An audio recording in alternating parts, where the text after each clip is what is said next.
Por el año 2011 me mudé con mi familia al estado de Guanajuato, a un pequeño fraccionamiento. Ya llevábamos una semana viviendo en nuestra nueva casa. Las casas alrededor estaban vacías. Seríamos unos 10 vecinos en una calle con más de 30 viviendas. Las noches eran algo tétricas, con muy poco alumbrado público y un silencio que calaba. Además, estábamos cerca de un cerro llamado el Cerro de las Brujas, aunque me enteré de ese nombre tiempo después. Durante las primeras semanas dormíamos todos, mis 2 hijos, mi esposo y yo, en la recámara de la planta baja, justo debajo de una parte del techo donde aún no había construcción.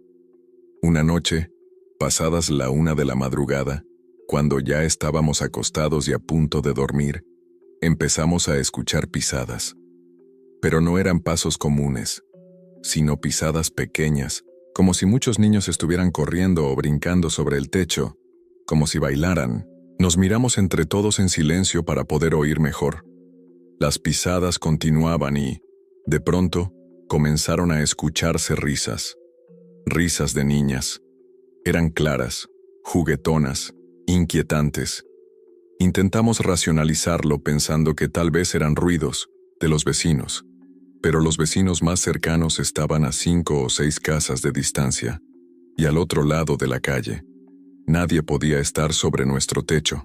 Mis hijos comenzaron a alterarse. Mi esposo, intentando mantenerse fuerte por ellos, subió al segundo piso para asomarse por la ventana que daba hacia esa parte del techo.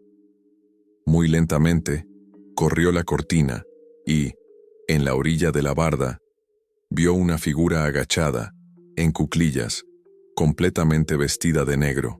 Al verla, cerró la cortina de inmediato, invadido por el miedo y un escalofrío que lo recorrió de pies a cabeza.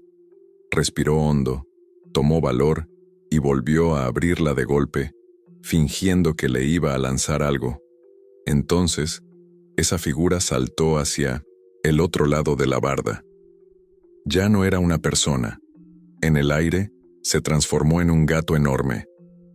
Al caer, se giró a mirar a mi esposo. Sus ojos eran rojos, intensos, como sangre encendida.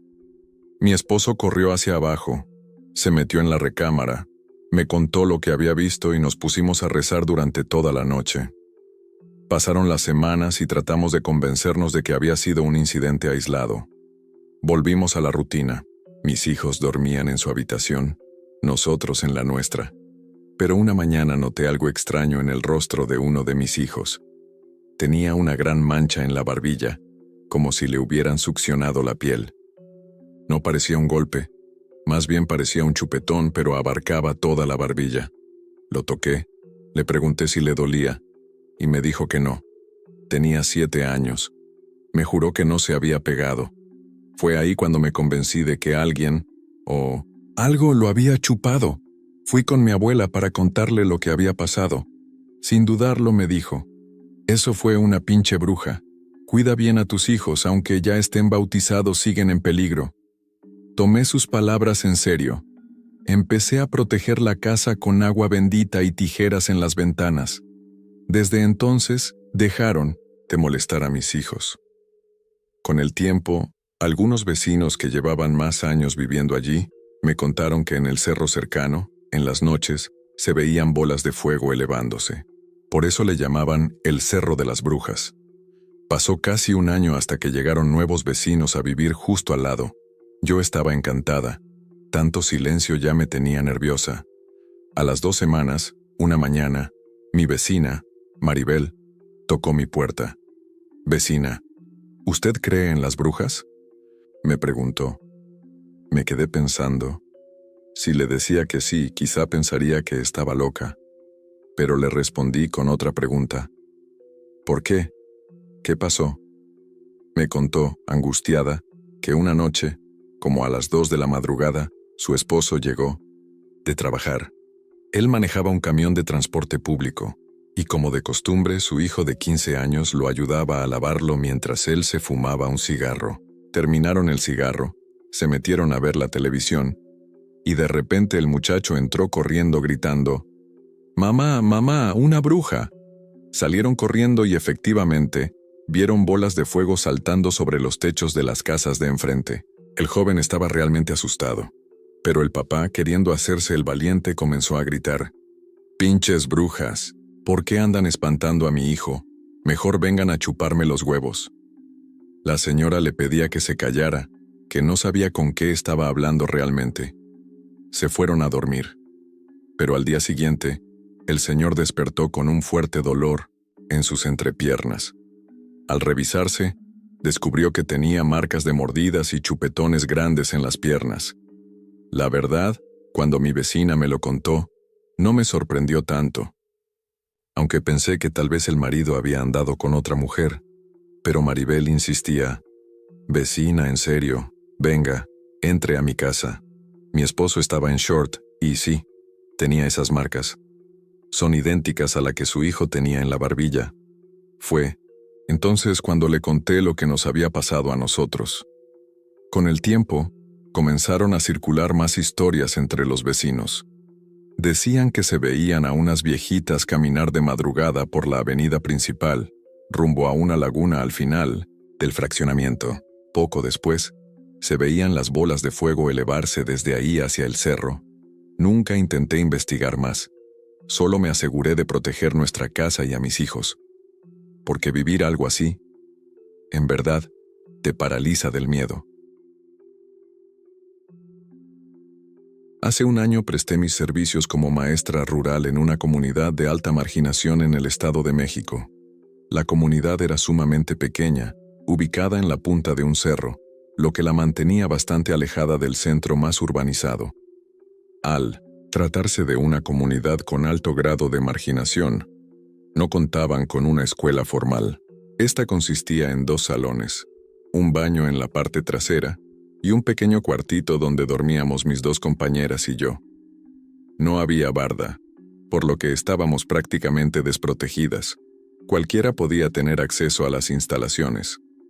La comunidad era poco participativa, así que decidimos organizar a los estudiantes e incentivarlos a montar una ofrenda para el Día de Muertos, respetando las costumbres y tradiciones del pueblo.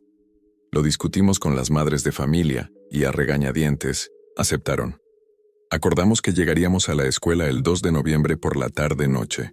Alrededor de las 6 p.m., comenzaron a llegar los niños con diversos elementos para la ofrenda: papel picado, frutas, comida típica, dulces de la región, calaveritas de azúcar, entre otros. Cabe mencionar que el único lugar con electricidad era nuestro cuarto. Las instalaciones eléctricas de los salones y del baño estaban dañadas, por lo que nuestra única fuente de luz eran las linternas de nuestros celulares. Decidimos montar la ofrenda en el salón de preescolar secundaria, ya que el otro nos daba un poco de miedo. Era particularmente oscuro, y detrás de él comenzaba el bosque, que a mí me generaba una vibra muy pesada. Comenzamos a montar la ofrenda a la luz de nuestros celulares. Aproximadamente a las 8 p.m., les pedí a los alumnos que se retiraran, ya que se había hecho de noche y el cerro no contaba con alumbrado público. Cerré con llave el salón que no estábamos usando y continuamos con el montaje. Terminamos de colocar todo alrededor de las 9 p.m. y decidimos cenar ahí mismo, ya que nos daba pereza irnos al cuarto. De pronto, comenzamos a escuchar un leve golpeteo en las ventanas del salón contiguo. Una de mis compañeras me miró y noté el terror en sus ojos. Intenté tranquilizarla diciendo que tal vez era el viento moviendo las ramas de los árboles que golpeaban las ventanas. Ella asintió y siguió comiendo. Sin embargo, la otra compañera dijo en tono burlón: «Todavía que les ponemos ofrenda y se atreven a querer espantarnos». Les juro que justo al pronunciar la última palabra, escuchamos cómo una mesa fue azotada contra la pared. Evidentemente nos sobresaltamos. Nos miramos en completo silencio, como esperando que ese sonido hubiera venido de alguna de las casas cercanas, pero no. Una vez más, escuchamos el azote de una mesa, seguido por el arrastre de sillas, el golpe de mesas volteándose con fuerza y el ruido de libros y juguetes siendo lanzados. De pronto, comenzó un fuerte ventarrón que junto con los árboles producía un sonido similar al de un diluvio. Para ese punto, las tres estábamos prácticamente una encima de la otra, paralizadas. Lo que nos sacó del shock fue un estruendo dentro del salón en el que estábamos. Algo pesado, como una caja, cayó desde una altura considerable. El ruido hizo que mis compañeras gritaran, y ambas ya estaban casi escondidas detrás de mí. Encendí la linterna del celular y traté de buscar la caja, pero no había nada. Sin embargo, en ese momento entró el Greñas, un perrito negro que siempre rondaba la escuela. Comenzó a gruñir, mirando fijamente hacia la ofrenda. Ya no me quedaba duda, había algo más ahí con nosotras. Sin moverme demasiado me estiré para tomar las llaves y la mano de una de mis compañeras. Salimos corriendo en dirección al cuarto, entramos, cerramos y encendimos la luz, que casi de inmediato se fue. No salimos de ahí hasta la mañana siguiente. Durante toda la noche escuchamos movimientos en los salones. Al día siguiente, cuando reunimos el valor para entrar y limpiar las mesas, parecía que un tornado había pasado por el salón. Mesas y sillas volteadas, libros y juguetes por todos lados. Recogimos todo lo más rápido posible y no volvimos a hablar del tema. Ese día organizamos una búsqueda del tesoro por todo el cerro, lo que evitó que tuviéramos que estar en los salones. Sin embargo, las cosas raras no terminaron. El baño no funcionaba, así que teníamos una manguera conectada al tinaco que entraba por una ventanita trasera. La usábamos para llenar cubetas. Esa noche, una de mis compañeras entró al sanitario mientras nosotras cenábamos en el salón. De pronto, escuchamos un grito. Reímos, pensando que había visto una araña. Escuchamos cómo luchaba por abrir la puerta y cuando al fin logró salir, corrió y en 3 segundos ya estaba abrazándome en el salón. Nos contó que justo cuando se disponía a salir del baño, escuchó un ruido detrás de ella. Al voltear, vio cómo la manguera era jalada violentamente hacia afuera. Intentó abrir la puerta, pero algo, o alguien, parecía estar trabándola. Afortunadamente, después de eso no volvimos a vivir nada tan fuerte. Sin embargo, la compañera que hizo aquel comentario burlón empezó a tener experiencias extrañas. Despertaba constantemente a las 3:00 am, diciendo que escuchaba lamentos a lo lejos, o voces que le gritaban al oído. En más de una ocasión, amaneció con la mitad del cuerpo fuera de su colchoneta, con los pies cerca de la puerta, o llena de moretones por todo el cuerpo. Un día, le contamos todo esto a una madre de familia de la comunidad. Nos dijo que durante la Revolución, ese sitio fue un campamento y que allí murió mucha gente, por lo que tal vez quedaban muchas energías atrapadas.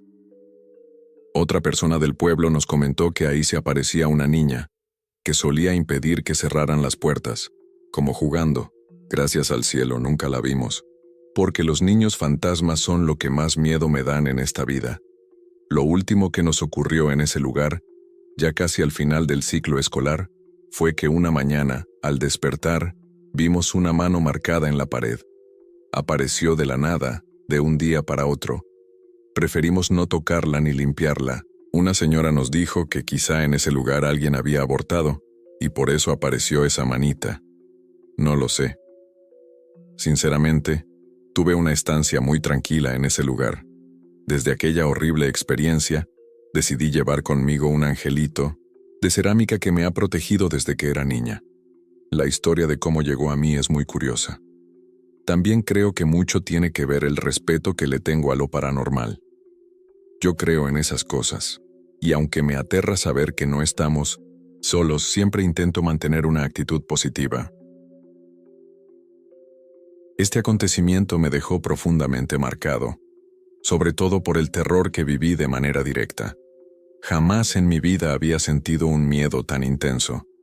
Sé que para algunos esto puede parecer difícil de creer por lo insólito que suena, pero les aseguro que lo que voy a narrar ocurrió realmente. Esta es una experiencia completamente verídica. Durante nuestra labor solían asignarnos a diferentes zonas cada 6 semanas. En uno de esos cambios me enviaron con un compañero estadounidense a la región montañosa del estado de Guerrero, específicamente a un pequeño municipio llamado Tlapa de Comonfort. Para quienes no conozcan el lugar, les daré una breve descripción. Lo más distintivo de Tlapa es que se encuentra rodeada por cerros y abundante vegetación, a pesar de que hay otras comunidades y rancherías cercanas. Más allá de los límites del pueblo, lo que predomina son caminos rurales, veredas que conectan con una que otra casa o algún pequeño negocio. Muchas de esas sendas se adentran en los cerros o atraviesan campos, ramificándose de tal manera que, si uno no conoce bien el sitio, es fácil perderse. Todo comenzó una tarde en la que salimos a visitar a una persona a quien íbamos a compartir nuestro mensaje. Nos habían dado indicaciones para llegar hasta su vivienda, ubicada en las afueras del poblado. Sin embargo, debido a lo enmarañado de los senderos y a nuestra falta de familiaridad con el terreno, se nos hizo muy complicado dar con la dirección exacta. Uno de los principales problemas era que al estar entre cerros y maleza, no podíamos ver más allá de unos pocos metros. En un principio no nos preocupamos demasiado, ya que aún quedaba algo de luz solar, aunque ésta comenzaba a disminuir poco a poco. Recuerdo que avanzábamos en silencio, acompañados solo por los sonidos del entorno natural. Pero en cierto momento, esa calma se vio interrumpida por unos ruidos extraños, como si algo se moviera cerca de nosotros. Al detenernos para identificar el origen, nos dimos cuenta de que pequeñas piedras estaban cayendo a nuestro alrededor. Miramos en todas direcciones, pero no parecía que alguien nos estuviera arrojando piedras directamente. Aún así, no logramos ver a nadie. Tras unos minutos, los ruidos cesaron. Decidimos no darle importancia y seguir caminando. Continuamos descendiendo por más tiempo, pero jamás encontramos la casa que buscábamos. Para ese momento, el sol ya casi se había ocultado y la visibilidad era muy escasa. Fue entonces cuando decidimos dar por terminada la búsqueda y emprender el regreso. Al volver sobre nuestros pasos, llegamos al mismo cruce de veredas donde nos habíamos extraviado unas horas antes. Estábamos por tomar el sendero que nos llevaría de vuelta al pueblo, cuando notamos la presencia de un niño de pie, justo en medio del camino. Tendría alrededor de 7 u 8 años. La poca luz no nos permitía ver su rostro con claridad, pero, por la forma en que estaba parado, sabíamos que nos observaba. Nos acercamos lentamente, lo saludamos, pero no respondió ni se movió. Permanecía completamente inmóvil, en una postura que resultaba inquietante. Cuando estuvimos a poca distancia, notamos que su ropa estaba sucia y desgastada, y que su camiseta tenía manchas que parecían ser de vómito. Volvimos a dirigirle la palabra, sin obtener respuesta. En ese instante, algo en mi interior me advirtió que había algo muy extraño con ese niño.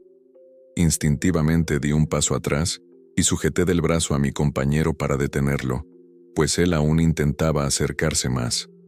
Nos quedamos paralizados, cuando el niño comenzó a caminar hacia nosotros. Fue entonces cuando notamos la expresión en su rostro. No era simplemente enojo, sino una mirada cargada de un odio profundo, indescriptible, como si realmente nos aborreciera.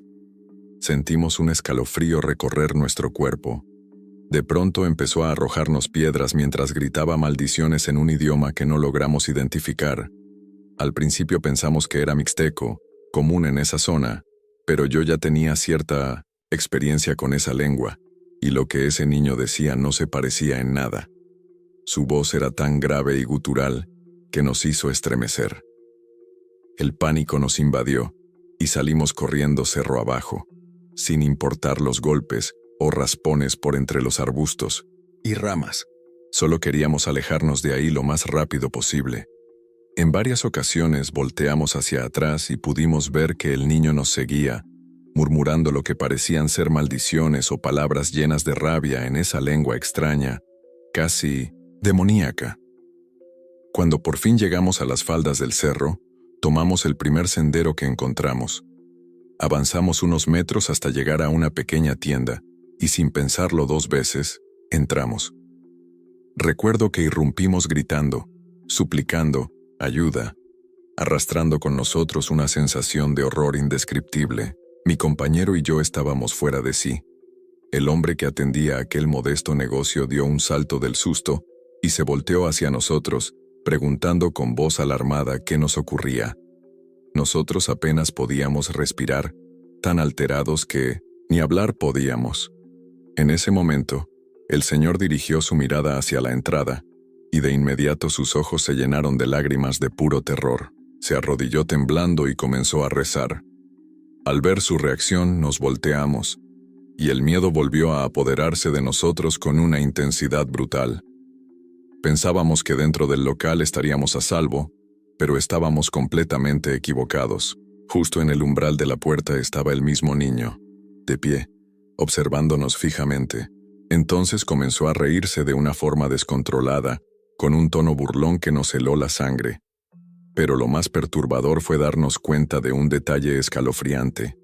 Aunque era una sola figura, se escuchaban muchas risas, como si fueran decenas de personas riendo al mismo tiempo, todas saliendo de su boca. Aplausos. Aquellas carcajadas no eran humanas, tenían un matiz demoníaco. Aquello no era un niño, era algo más, algo que no pertenece a este mundo. Esa entidad levantó su dedo índice y nos señaló, mientras sus carcajadas aumentaban aún más. Desesperado, cerré los ojos con fuerza, rogando mentalmente por ayuda divina. Poco después escuché un golpe, seco contra el suelo. Abrí los ojos y vi que mi compañero se había desmayado, completamente vencido por el pánico. Cuando volví a mirar al niño, noté que su rostro empezaba a cambiar. De pronto se lanzó contra mí. Intenté correr, pero algo me lo impidió. No sé si quedé paralizado por el shock o si ese ser se movió con una velocidad sobrehumana, pero lo cierto es que en un parpadeo ya lo tenía encima. Sentí un dolor intensísimo en mi pierna. Cuando logré entender lo que pasaba, vi que esa cosa me tenía abrazado del muslo derecho, mordiéndome con una fuerza brutal.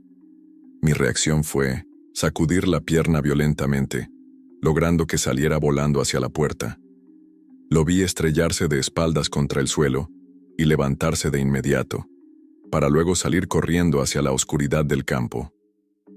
Intenté reanimar a mi compañero con la ayuda del señor de la tienda. El pobre hombre temblaba aún más que yo, incluso sollozaba. Nos empezamos a preocupar seriamente, porque no lográbamos que mi amigo recuperara el conocimiento. Mientras tanto, mi pierna sangraba sin parar y el dolor era insoportable. A pesar de que aquella cosa ya se había ido, el miedo seguía ahí, como si aún estuviera con nosotros.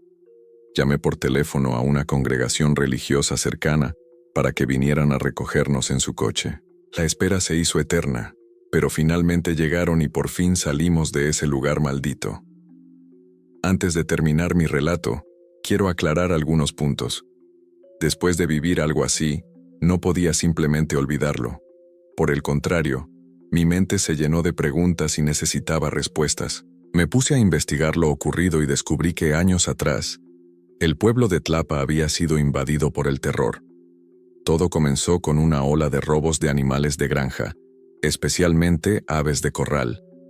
Al principio se pensó que se trataba de ladrones comunes, pero la situación dio un giro siniestro cuando un grupo de jóvenes en una excursión por el cerro cercano descubrió algo aterrador. Decenas de gallinas descuartizadas esparcidas por el suelo, rodeadas por símbolos extraños dibujados con sangre, probablemente de los mismos animales. Fue entonces cuando se empezó a hablar de una secta que usaba ese lugar para realizar rituales, brujería y sacrificios, con el objetivo de invocar entidades oscuras y pactar con ellas. Por un tiempo, las desapariciones de animales cesaron, pero luego volvieron. Y peor aún, comenzaron a desaparecer personas, especialmente niños. El miedo se apoderó de Tlapa. Muchos vincularon estas desapariciones con las actividades de la secta. Sin embargo, debo decir que tengo mis dudas. Algunos habitantes creen que todo fue producto del miedo colectivo, o que las desapariciones fueron causadas por grupos delictivos. Sea como sea, la situación se volvió insostenible. Los pobladores decidieron enfrentar a los miembros de la secta y una noche, los sorprendieron en pleno ritual. Al verse superados huyeron despavoridos, y desde entonces no se volvió a saber de ellos. Pero los vecinos del lugar poco imaginaban los horrores que estaban por desatarse. El cerro, ya cargado con una mala reputación, terminó convertido en un sitio casi completamente evitado. Y no era únicamente por los rituales oscuros que allí se practicaron. Existía algo aún más perturbador. Se decía que ese cerro estaba maldito. Las pocas personas que se atrevían a adentrarse en sus senderos aseguraban haber presenciado cosas fuera de toda lógica. Algunos hablaban de figuras humanas que se desvanecían ante sus ojos. Otros solo alcanzaban a ver sombras fugaces. Lo más escalofriante era el sonido de gritos desesperados, como si alguien estuviera siendo torturado en las entrañas mismas del cerro. Y sin embargo, al ir a investigar, nunca encontraban a nadie. La tensión entre los pobladores fue creciendo, hasta que finalmente decidieron colocar una gran cruz en la cima de aquel cerro. Luego convocaron a un sacerdote para bendecir el lugar, con la esperanza de disipar cualquier mal que lo habitara. Por lo que pude averiguar, tras esta ceremonia, los fenómenos disminuyeron considerablemente. La historia oscura del cerro se fue desvaneciendo con el paso de los años, y poco a poco volvió a ser transitado. Incluso, gracias a la cruz que se divisaba desde lejos, se volvió una especie de atractivo para visitantes foráneos. Pero hay quienes creen que la maldición no fue erradicada por completo. Se dice que las entidades más poderosas, las más oscuras, quedaron atrapadas en ese lugar, adheridas a la tierra misma. Entre todos los rumores, el que más me estremeció, y con razón, fue aquel que afirmaba que aún se aparecen niños. Niños con actitudes hostiles, una fuerza antinatural y un lenguaje que no corresponde a ningún dialecto conocido. Algunos creen que en ese cerro se realizaron sacrificios infantiles y que las apariciones no son otra cosa que las almas condenadas de esas criaturas, imposibilitadas de hallar descanso al no haber sido sepultadas en Tierra Santa. Otros, sin embargo, sostienen una teoría aún más inquietante. Afirman que un alma infantil, por su pureza, no puede quedar atrapada en este plano. Ellos creen que lo que se aparece en las veredas no son fantasmas de niños, sino demonios disfrazados de infantes, invocados por aquella secta durante sus rituales. Esa hipótesis explicaría el comportamiento agresivo y la fuerza inhumana que estos niños demuestran. Lo más espeluznante es que llegué a saber de al menos 3 personas que fueron atacadas por una de estas entidades. No tengo datos exactos, pero sí supe que los 3 coincidieron en un mismo relato. Un niño misterioso los siguió con claras intenciones de hacerles daño. Lamentablemente, no pude investigar más, pues al poco tiempo de aquella terrible experiencia, fui reasignado para predicar en otra región. Aún así, el tema no dejó de rondarme la mente, y lo más aterrador es pensar que lo que me ocurrió a mí no fue una excepción, sino parte de una serie de hechos reales. La mordida que recibí en la pierna me dejó una marca permanente, una cicatriz que no solo es testigo de aquel ataque, sino un recordatorio constante de que las entidades oscuras existen. Tras el incidente, mi herida se infectó gravemente, lo que me obligó a acudir a un centro de salud en Izúcar de Matamoros, Puebla. La doctora que me atendió se mostró escéptica cuando le conté que había sido mordido por un niño. Según su conocimiento médico, la marca no correspondía a una mandíbula humana. Los dientes que dejaron esa herida se asemejaban más a colmillos animales que a los de un ser humano. Hoy en día la cicatriz tiene la apariencia de una quemadura, y aunque ha sanado parcialmente, aún me causa molestias. Por respeto a ciertos valores personales, prefiero no compartir imágenes, pero pido comprensión. Esa herida es real y me acompañará el resto de mis días. Sé que este relato ha sido extenso, pero antes de terminar quiero dejarte una reflexión que no consigo sacarme de la cabeza. Muchos viajeros, turistas y creyentes suben a ese cerro que ahora es conocido como el Cerro de la Cruz. Lo hacen en busca de una bendición, convencidos de que la cruz purificó el lugar. Pero, irónicamente, ignoran que están pisando una tierra marcada por el mal, un sitio donde el infierno dejó cicatrices. Estoy seguro de que tú, al viajar por carretera, te has encontrado con cerros coronados por cruces. Algunos creen que son homenajes a personas fallecidas o símbolos religiosos que celebran la conquista de una cima. Pero yo, después de lo vivido, ya no pienso igual.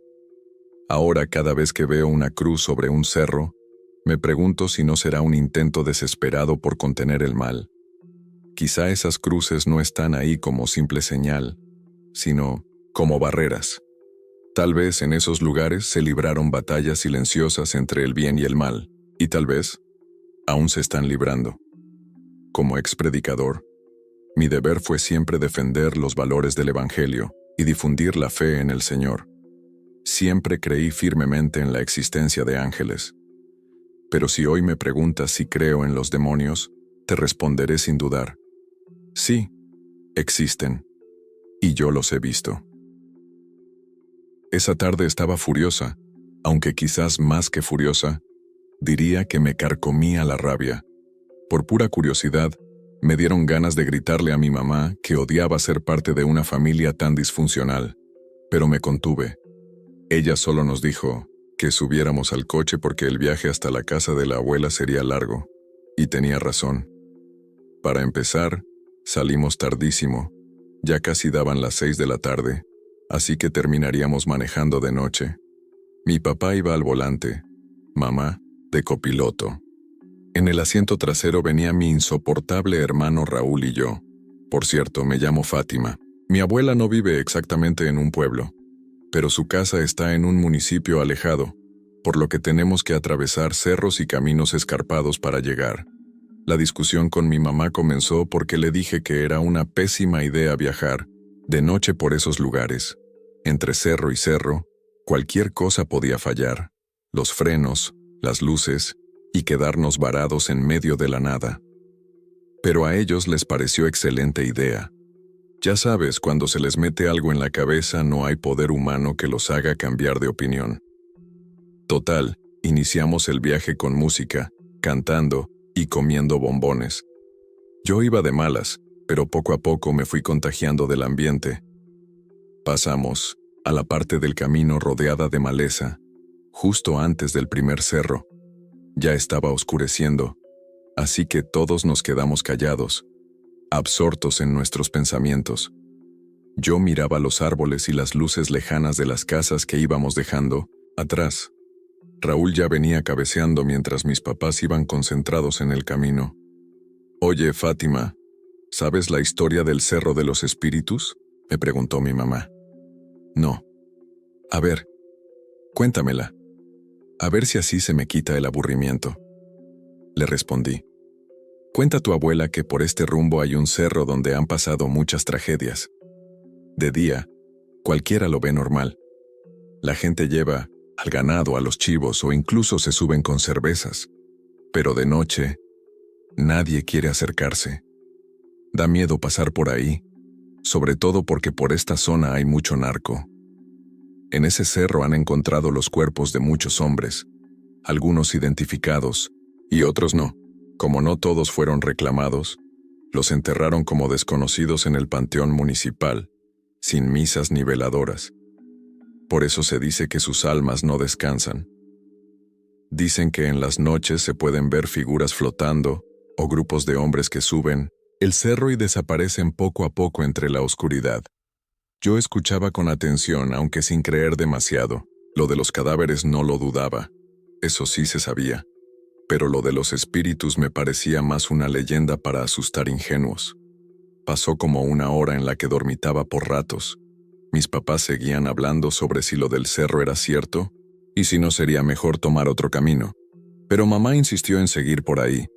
Decía que era la ruta más corta y que si veíamos algo no sería más que un susto. «Es ahí, ese es el cerro», dijo mi madre. Papá bajó la velocidad y asomó la cabeza por la ventana.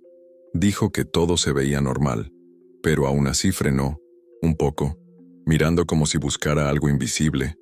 No vio nada, así que seguimos. De pronto Raúl empezó a gemir. Respiraba entrecortado. Decía cosas que no se entendían.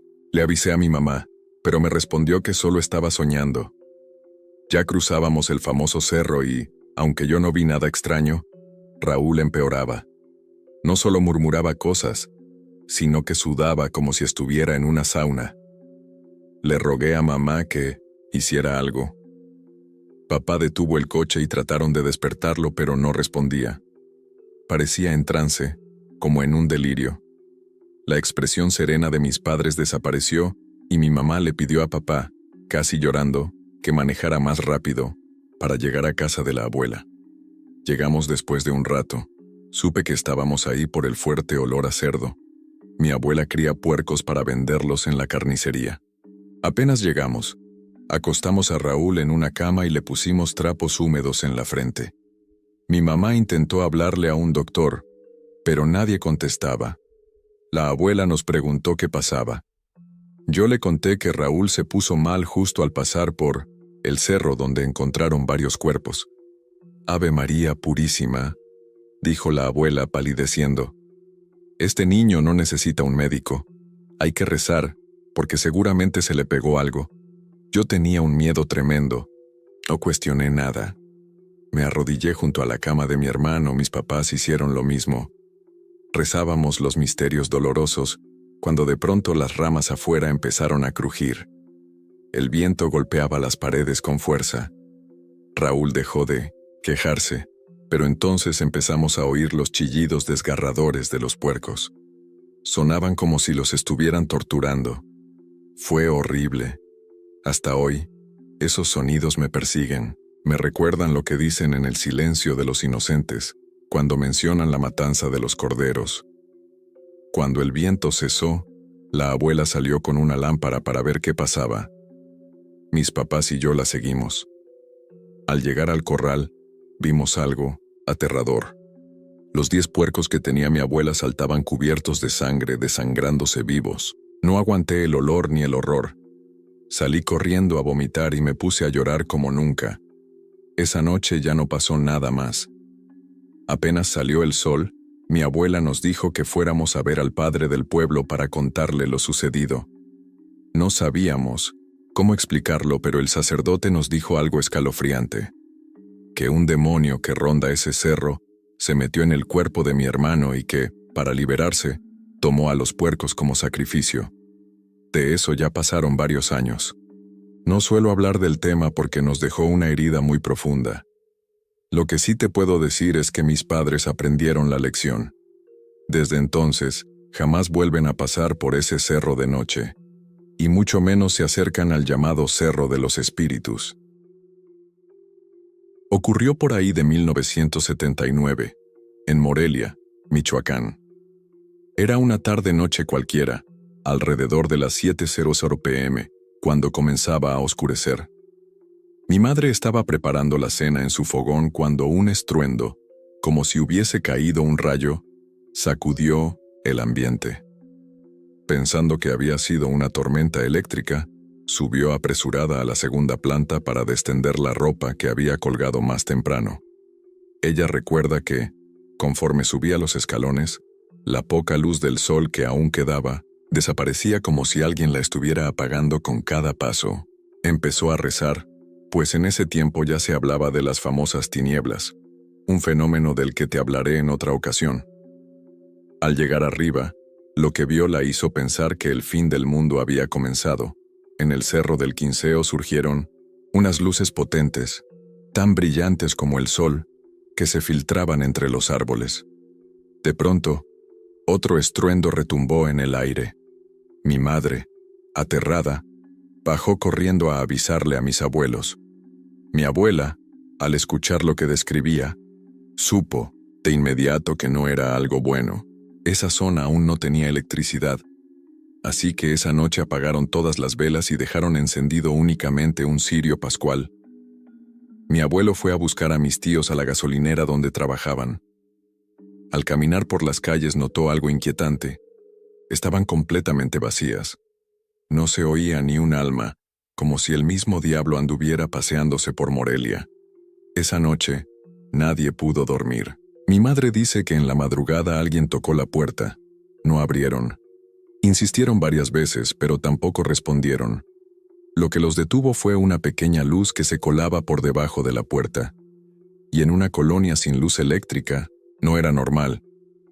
La noche transcurrió entre ruidos extraños, sirenas de patrullas, camiones militares y un miedo que se sentía hasta en el aire. Las familias rezaban, esperando que todo terminara. A la mañana siguiente, lo primero que hicieron fue encender el radio. Todas las estaciones hablaban de lo mismo.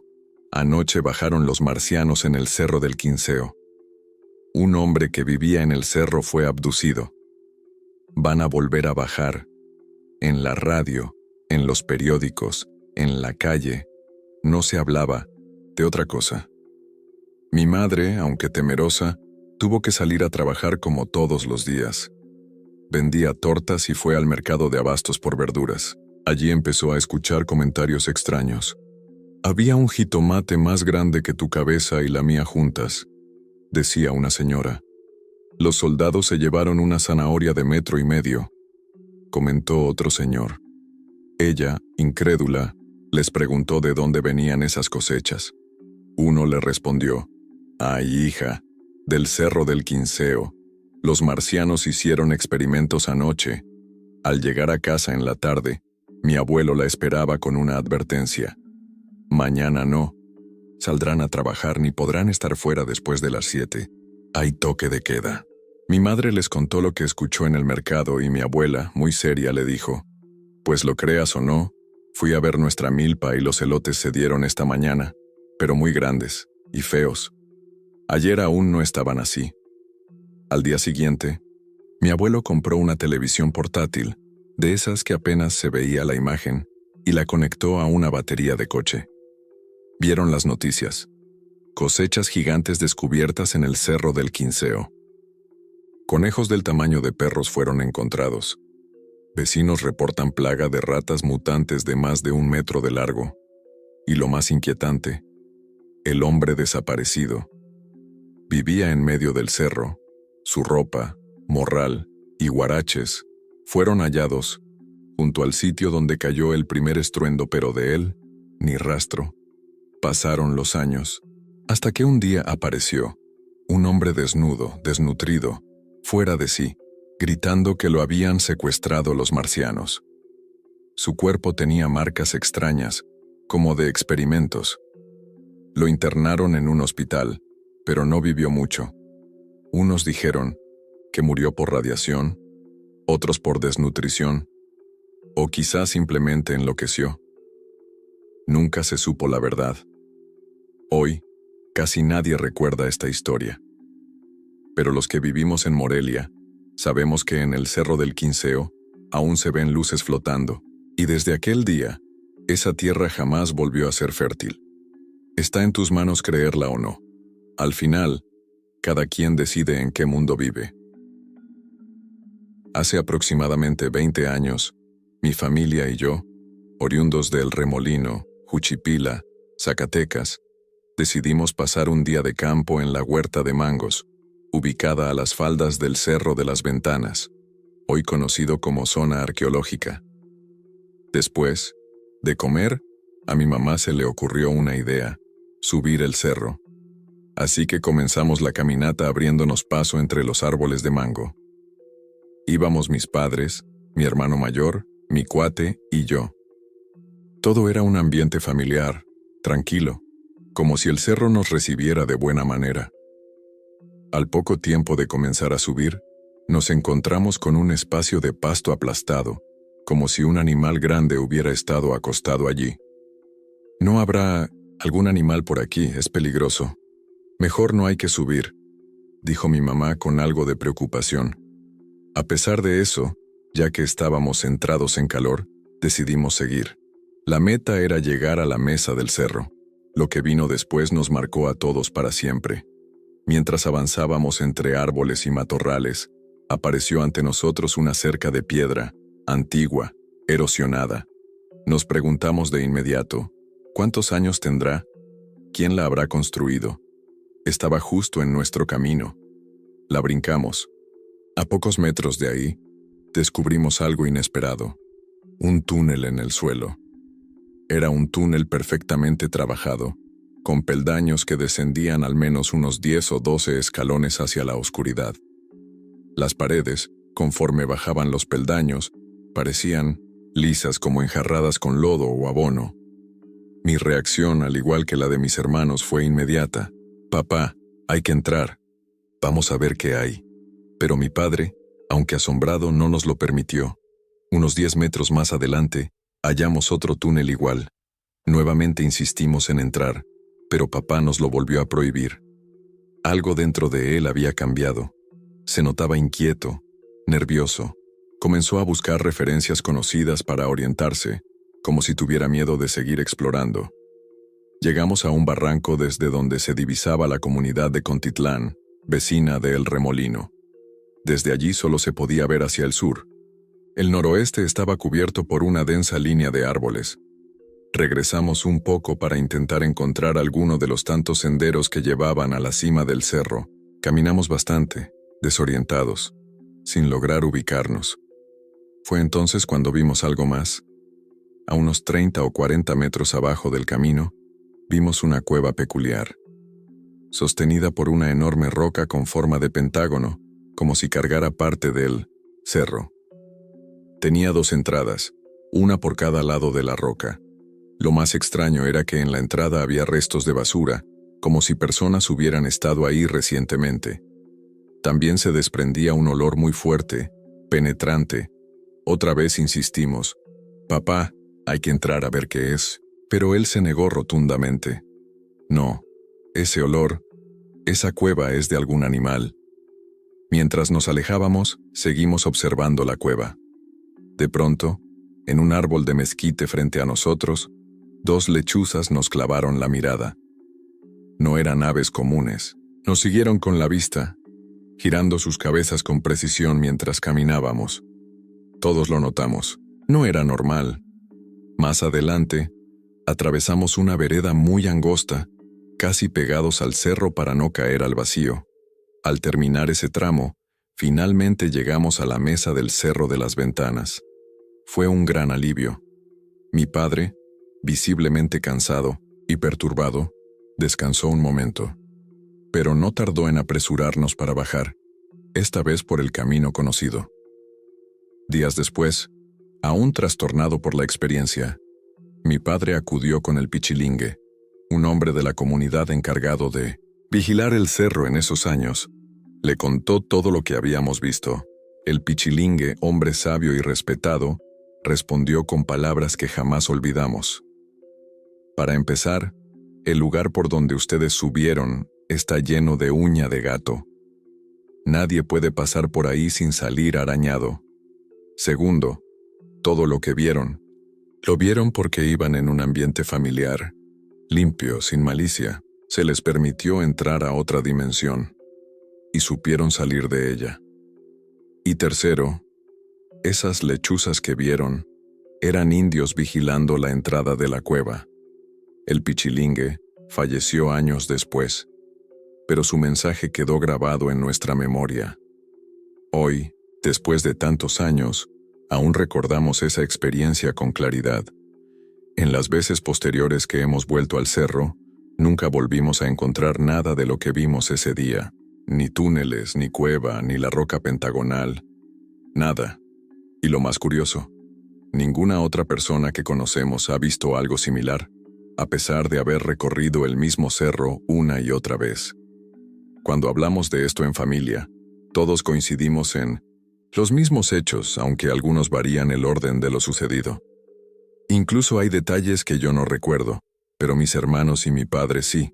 Por ejemplo, dicen que pasamos por una zona con vegetación densísima, donde la tierra se sentía extremadamente fértil, como si algo más habitara ahí.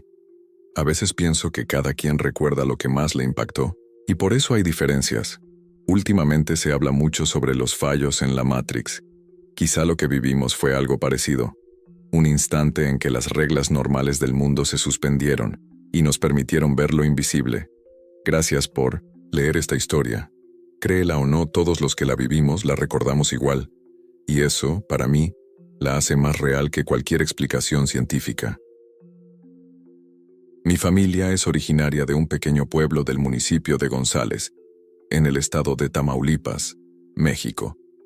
Es un lugar con mucha historia, incluso desde antes de la Revolución, y desde el cual se puede apreciar de cerca el majestuoso cerro del Bernal. En aquella época el pueblo no estaba tan poblado como hoy en día. Las personas cocinaban con leña, y el agua que consumían la traían del río Guayalejo, que pasa por ahí. El primer esposo de mi bisabuelita, padre de mi abuelita, una mañana salió como de costumbre a recolectar leña. Cuando regresó, venía ardiendo en fiebre. Mi bisabuelita, muy preocupada, comenzó a atenderlo. Él le contó que, mientras cortaba la leña, una bola de fuego lo había seguido por el monte. A los pocos días falleció. Tiempo después, mi bisabuelita enfermó y pasaba los días recostada sobre un petate. Un día llegó una prima suya y le dijo: «María, me enteré de que estás enferma. Te traje un atole. Tómatelo ahorita que está caliente». Mi tía abuela, la hija mayor de mi bisabuelita, ya era una adolescente y siempre tuvo un carácter fuerte e intimidante. Le extrañó mucho la insistencia de esa tía, ya que nadie fuera de la familia sabía que su madre estaba enferma. Tomó el jarrito con el atole y le dijo: «Ya comió, déjela que tome fuerza y luego se lo doy». Mi bisabuelita, en realidad, no tenía fuerzas ni para sostener el jarrito. Mi tía, con firmeza, le pidió a la prima que se retirara para que su madre pudiera descansar. Al poco rato fue a revisar el jarrito y lo encontró lleno de gusanos. Se dice que esa prima era bruja y le tenía mucha envidia a mi bisabuelita. Le atribuyen la muerte de su esposo y también haber intentado hacerle daño a ella, pero no lo logró. Tal vez porque mi bisabuelita era un alma pura, y aunque vivía en la extrema pobreza, siempre fue una mujer feliz. Dios nos permitió disfrutarla por casi 4 generaciones. Falleció a los 105 años. Otra de mis tías abuelas fue quien me contó esta historia. Ella también recuerda, aunque tenía apenas 4 o 5 años, que cuando esa prima de mi bisabuelita murió, la caja de madera que contenía su cuerpo estaba infestada de piojos. Dice que no puede olvidar que, con la inocente curiosidad de una niña, se acercó a ver el cadáver y, además de los piojos, le llamó la atención que la lengua le había salido tan larga que se la enredaron alrededor del cuello. En esos tiempos de pobreza y escasez, sin marido y con muchos hijos pequeños a quienes alimentar, una pareja de familiares, que no podían tener hijos, le pidió a mi bisabuelita que les dejara llevarse a mi abuelita, que entonces tenía 7 años, y a uno de sus hermanos. Esta pareja cuidaba un ranchito donde sembraban maíz. Aunque los niños extrañaban a su madre, estaban bien cuidados y alimentados. Una de tantas noches, estaban bajo un pequeño techado conversando, iluminados solo por la luz de la luna, cuando una bola de fuego se detuvo sobre ellos. El tío Juan, así lo llamaba mi abuelita, les pidió que no se asustaran ni se movieran. Le pidió a su esposa que le trajera una hebra de hilo y comenzó a rezar.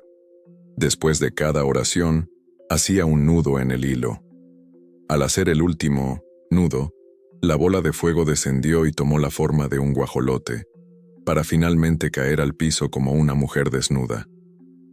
Mi abuelita siempre dijo que aquella mujer era muy hermosa, de piel blanca y ojos de color. El tío Juan tomó un machete, pero la mujer le suplicó: «Por favor, no me haga nada. Vengo desde muy lejos. Ya me sentía cansada, por eso me detuve». Entonces el tío le respondió: «Váyase, pero si regresa, la mato a machetazos». Ella corrió hacia el maizal y luego vieron cómo se elevaba nuevamente en forma de bola de fuego rumbo al cerro. Parece que algo en ese cerro atrae a las brujas, y explicaré por qué. Lo siguiente ocurrió en los años 90. Yo tenía como 4 o 5 años y aunque mis recuerdos son vagos, hay cosas que no se me olvidan. En esa época, vivíamos en la misma calle varias generaciones de la familia, mi bisabuelita, sus hijos, hijas y algunos nietos. Al final de esa calle, como a unas 5 cuadras, había una parcela donde sembraban sandía y melón. Desde ahí se veía claramente el Cerro del Bernal. Una tarde, a pleno mediodía, algo pasó rápidamente por la calle. Mi abuelito y uno de mis tíos salieron corriendo a ver qué era. Cuentan que vieron una gran bola de fuego, y a pesar de que el sol estaba en su punto más fuerte, dejó un ambiente de calor sofocante por algunos segundos mientras se dirigía al cerro. En aquella época, durante ciertas temporadas del año, salíamos por las noches a mitad de la calle para ver hacia el cerro. Se podían ver varios puntos luminosos entre amarillos y rojos moviéndose sobre él. Yo viví ahí hasta el año 2000, cuando terminé la primaria. Aunque parte de mi familia aún vive en el pueblo, ya no se ha vuelto a ver algo similar. O tal vez la gente dejó de prestarle atención. Lo que estoy por contarles ocurrió hace poco. Apenas han pasado un par de años. Fue unos días después de haber cumplido 20. Me llamo José, y soy originario de El Fuerte, Sinaloa. En aquel entonces vivía con mis abuelos, quienes me cuidaron desde que era un niño. Hoy en día ya me he mudado, pero eso es otra historia. Para ponerlos en contexto, mi abuelo siempre fue un hombre muy serio y centrado. No era alguien que pudiera considerarse amargado, pero tampoco era común verlo sonreír o hacer bromas como los abuelos de mis amigos. A pesar de eso, siempre lo vi como una figura paterna, un ejemplo a seguir cuando llegara mi momento de ser adulto. Desde pequeño me llevaba con él a todos lados. Su trabajo implicaba viajar a distintos pueblos de la sierra sinaloense. No eran trayectos especialmente largos, pero sí lo bastante alejados para que a veces la noche nos alcanzara en medio del camino. Él contaba que, al principio, yo solía llorar cuando eso pasaba. Mis abuelos tenían un ranchito con algunas hectáreas de tierra. No era grande, pero tampoco lo suficiente para abastecer a una empresa de tamaño mediano. Además, carecían de los recursos necesarios para hacer llegar sus productos más lejos. Por eso, mi abuelo se apoyó en amigos que lo ayudaron a conseguir clientes en los pueblos cercanos a la sierra. Con el tiempo, yo mismo aprendí el oficio. Aunque su deseo era que estudiara una carrera, me enseñó por si acaso, como solía decir. En 2019 mi abuelo falleció debido a complicaciones por el tabaquismo. Aunque ya lo esperábamos, su partida fue un golpe duro. Días después mi abuela se fue a vivir con su hijo mayor. Yo, en cambio, decidí quedarme en el rancho para hacerme cargo, al menos hasta saber qué hacer con él. Después de todo, desde 1900 que mi abuelo perdió la movilidad, yo había asumido muchas de sus responsabilidades. Pero viajar solo no es lo mismo que ir acompañado. Cuando vas con alguien, puedes ignorar ciertas cosas. Esas que ves apenas con el rabillo del ojo. Sombras que se esconden al paso de las luces de la camioneta o figuras que cruzan fugazmente detrás del vehículo. Mi abuelo me habló una vez de esos seres. Los llamaba malos espíritus. Según él, eran similares a los duendes, humanoides y pequeños, pero con una diferencia clave. Estos eran malintencionados. Decía que se aprovechaban de los viajeros distraídos y a los que atrapaban, no les iba bien. Siempre hablaba de ellos con tono serio y me advertía con firmeza.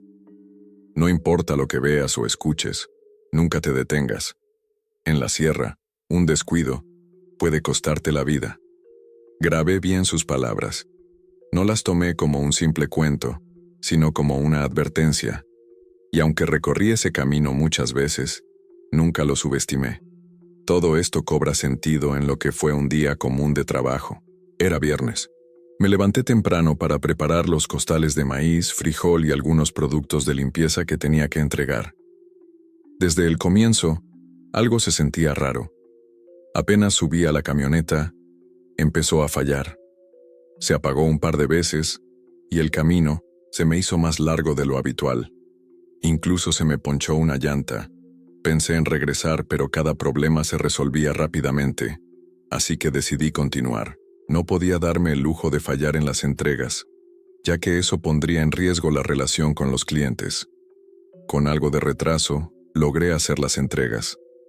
Llegué al primer destino, luego al segundo, y finalmente terminé por la tarde. Pero, para mi desgracia, la noche cayó mientras regresaba, una de esas noches que solía evitar a toda costa. No tenía dónde quedarme, así que emprendí el regreso.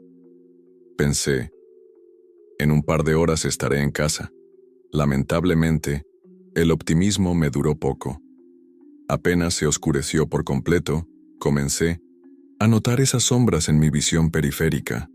Aparecían, desaparecían y volvían de forma inesperada, pero nada me preparó para lo que ocurrió después. La camioneta se detuvo de golpe. Primero dejó de acelerar. Avanzó solo unos metros, reduciendo la velocidad hasta que finalmente se detuvo por completo. La verdad, no tuve el valor de bajarme a revisar nada. Me quedé quieto, con las manos aferradas al volante, intentando, una y otra vez, encender la camioneta. Sin éxito. Tenía la radio encendida con suficiente volumen como para ignorar los sonidos del exterior y evitar, a toda costa, mirar hacia los lados. Por la forma en que se movía la maleza, era evidente que había algo ahí afuera, y créanme, lo último que imaginaba era un animal silvestre. En el fondo sabía que no era eso, pero el miedo me nublaba los pensamientos. Ese temor aumentó al notar cómo las luces del vehículo, tanto las de afuera como las interiores, comenzaban a apagarse lentamente. En cuestión de segundos, todo quedó envuelto en oscuridad. Ni luz, ni música, nada. Solo el eco de lo que pasaba afuera. Entonces fue cuando las escuché. Voces, susurros por docenas, quizás más. No pude contarlos, pero era evidente que había una multitud escondida entre los arbustos y árboles. «Ven, ven, José», repetían, una tras otra, una voz seguida de otra, cada vez más cerca. Me recosté en el asiento y lo incliné hacia atrás, fingiendo que no oía nada. Por alguna razón no podía cerrar los ojos. O quizá no quería hacerlo, por el temor de abrirlos y ver algo que me persiguiera el resto de mi vida. Aunque no tuve oportunidad de decidir, porque justo en ese momento comenzaron a sonar golpes. Eran como piedritas que impactaban contra la carrocería, como si una lluvia de granizo golpeara láminas de zinc. No pude más. Me quebré. Empecé a llorar, temblando sin poder contener el llanto. Entre los murmullos, risas extrañas y esos impactos constantes, sentí que mi mente empezaba a colapsar. Pasaron unos segundos, aunque para mí fueron eternos, y de pronto todo se detuvo. Silencio absoluto. Me asomé por la ventana con cautela. No vi nada. Así que, tratando de mantener la calma, me reincorporé e intenté encender de nuevo la camioneta. Lo juro. Después de estar completamente muerta, el motor arrancó al primer intento. Pero justo cuando respiraba aliviado, un sonido seco me sobresaltó. Volteé y vi que el cristal trasero tenía un agujero. Y más allá de las luces rojas, algo se alejaba corriendo. Desde ese momento todo lo recuerdo como fragmentos. Yo conduciendo con desesperación, sintiendo que algo me seguía. No con intención de atraparme, sino como si estuviera jugando conmigo. Recuerdo que casi choco, un par de veces con los árboles o que me salía parcialmente del camino, nada más. Llegué al rancho hecho polvo y aún tardé unos minutos en bajar. Afuera seguía oscuro, y solo la idea de salir me provocaba escalofríos, pero peor era quedarme dentro del vehículo. Si esas cosas me habían seguido, tenía que refugiarme cuanto antes. Así acabó esa noche. Como mencioné al principio, han pasado apenas 2 años desde que todo ocurrió, pero lo tengo tan fresco que parece que sucedió ayer. Todavía me cuesta dormir. Cerrar los ojos me devuelve ese horror. A veces me pregunto qué eran esas sombras, esas voces, si eso es a lo que mi abuelo se refería cuando hablaba de los malos espíritus. No sé qué buscaban esas entidades, y gracias a Dios no pasó a más. Pero desde entonces, me niego rotundamente a volver al rancho. Comparto esto no solo como un desahogo, sino como advertencia. Allá afuera existen cosas que no entendemos y están mucho más cerca de lo que creemos.